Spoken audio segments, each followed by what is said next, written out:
Megan Miller, working the AT&T phone. She, of course, a part of the Buzz, the podcast, and yes, the entertainment department that is the Beaver, Allegheny County Times. Scott Tatey is here. Charlie Murphy, I did a little bit of a obit earlier today. He has passed away. Your thoughts? Everyone loved him from the Dave Chappelle show. He was a very funny guy. Older brother Eddie Murphy. Yeah, sad. It was leukemia, I believe, right? So, yeah, it's one of those things. It seems like there are a lot of, this keeps happening. We had Jay Giles die. Talk to me, we'll get to that in a moment, but talk to me about this Center Township native who's coming to the Improv. Oh, that would be T-Robe is the stage name he uses. Tony Roberson, very funny guy. As he points out, he kind of hung out a lot in Aliquippa, but he went to Center in high school, so he says he's kind of a street smart nerd, was kind of the way he puts it in one of his lines. He jokes a lot about Beaver County, jokes a lot about his family. He's toured nationally. He opened for Dave Chappelle, did a bunch of tour dates with him when Chappelle was in Pittsburgh last year. He's worked with like Kevin Hart, some really major names, but he's a Beaver County guy, and he, for the second time in his career, will be headlining the Improv in Homestead. So, recommend go seeing him. It's this weekend. Tim Robbins, of course, and Morgan Freeman, that great movie Shawshank Redemption. Every time it's on, I got to watch a little of it. So, they cut it down, timber. The big tree, yeah, I was sad to see that. I mean, it had been getting older through the years, and you knew it was going to happen, but it's just the most iconic tree in America, right? What would top that? So. Sad thing. You can go on a tour though. If you go up to Mansfield, Ohio, they'll take you on a tour of the old prison that was used there, and they show you a lot of the scenes from the movie. So great. There's still ways to connect to. Oh, top 10 movie. All right, listen. Don't forget MTV Movie Awards are going to be on May the 7th, and from the Shrine Auditorium in Los Angeles. We'll be telling you more about that as we get closer.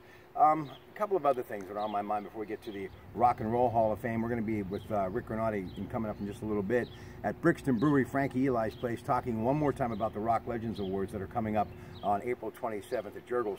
You know, Jay Giles and Peter Wolf, and they really were one of those bands that just kind of stumbled around a little bit, and then all of a sudden they became mainstream, like with hits such as Freeze Frame, Love Stinks, Centerfold, which was #1.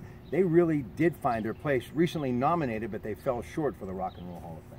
Yeah, interesting band, because you mentioned all those hits, and that was great stuff, but their early stuff is very bluesy, it's kind of Rolling Stonesy, and just very exciting as well. Their live albums are phenomenal. So happy I got to see Jay Giles a couple of years ago, open for Seeger at PBG Paints Arena, Ben Consol.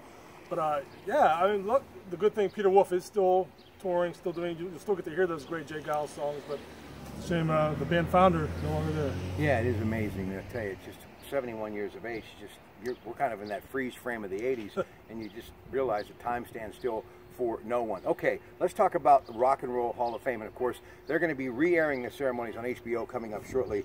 But you got Jeff Lynne and ELO, and of course Roy Wood, who started this thing. That 13-year stretch, they sold over 50 million records. Yeah, that's a hard song to duplicate. There's not a lot. I think there is actually one ELO cover band out there, but just a very full orchestrated sound and so many great hits, like you said. I'm excited. Yes, is finally getting inducted in this year. That's one of my all-time favorite bands, progressive rock band, art rock band. Just phenomenal band live, one of the best out there. So it's about time they got in as well. Yeah, Fragile and Close to the Edge. John Anderson, 1968 from England. That's when they got started. Up next, Joan Baez. Before we get to all of the things that made her famous and incredible talent, she talked about how her granddaughter really had no idea who she was. So the best way to kind of show her the power of Joan Baez, take her backstage at a Taylor Swift concert and get her a selfie. Now her grandmother is a legend, and she is, and she's going into the Rock and Roll Hall of Fame. Best Joan Baez cover, though, is by Judas Priest. Really? They do Diamonds and Rust, and they rock out on it, but they keep it faithful, too. It's on their live album. You gotta go check it out. See if Frank has it over Hollywood Gardens on vinyl. Drove Old Dixie Down, another one of her songs, millions of records, and of course she's also worked with people like the Stones and the Allman Brothers, so Joan Baez going in with the Rock and Roll Hall of Fame. Eddie Vedder and Pearl Jam out of Seattle, Washington, 91, and ladies and gentlemen, millions, like 60 records later, and of course we're talking about Pearl Jam, they too going in. Hopefully he's not wearing a Chicago Cubs hat. I'm over Eddie Vedder bragging about the Cubs, but another great live band. You got to see them, and I think those songs will stand the test of time too. You know, I think about Tupac Shakur, and I think about Dr. Dre and Snoop, and the whole thing that is rap music, and Ice Cube, and when it all began. And you think of Biggie Smalls gone too, and Tupac died way too young, so he's going to get some props and finally going to get, I think, what he deserves, and that is a lot of appreciation, because he was on a cutting edge, and a lot of the people that are out there today owe a lot to him and his sound, and a very talented person, gone too soon, going into the Rock and Roll Hall of Fame. Totally agree with that. Yeah, and some people will get hung up on the fact, well, it's Rock and Roll Hall of Fame, you're putting hip hop in, but that is such groundbreaking music. It did inspire, influence so many people, including rockers.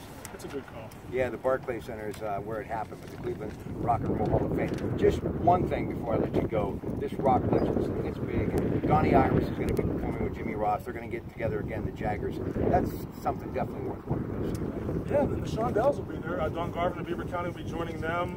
Tommy James can't make it for this, but they'll be doing the Shondell songs, all the great hits there, Mony Mony and everything, Hanky Panky, so it's going to be fun. I thought the buzz was the podcast, but the buzz is what you got started today with this stage in Rochester. So we'll end on that note as we take to the stage. Go ahead. It's been driving me nuts for years. There's that beautiful stage at Rochester Riverfront Park is sitting there going to waste.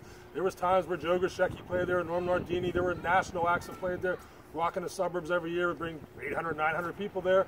Somewhere along the lines, Rochester Council said, well, we're going to condemn this, we're worried about the safety. Years later, it's just sitting there. Either A, if it's so unsafe, why is there all this big, huge, heavy machinery and pipes sitting on there? Or can someone else move it somewhere else and use this perfectly viable concert stage? It's got a nice canvas roof. Everyone on Facebook saying, yeah, I'd love to have that. We should have shows there. We should move it somewhere. I think the action needs to happen. You heard it here first. Of course, he is Scott Tatey, timesonline.com, the Beaver County Times. Good afternoon. Enjoy this great weather.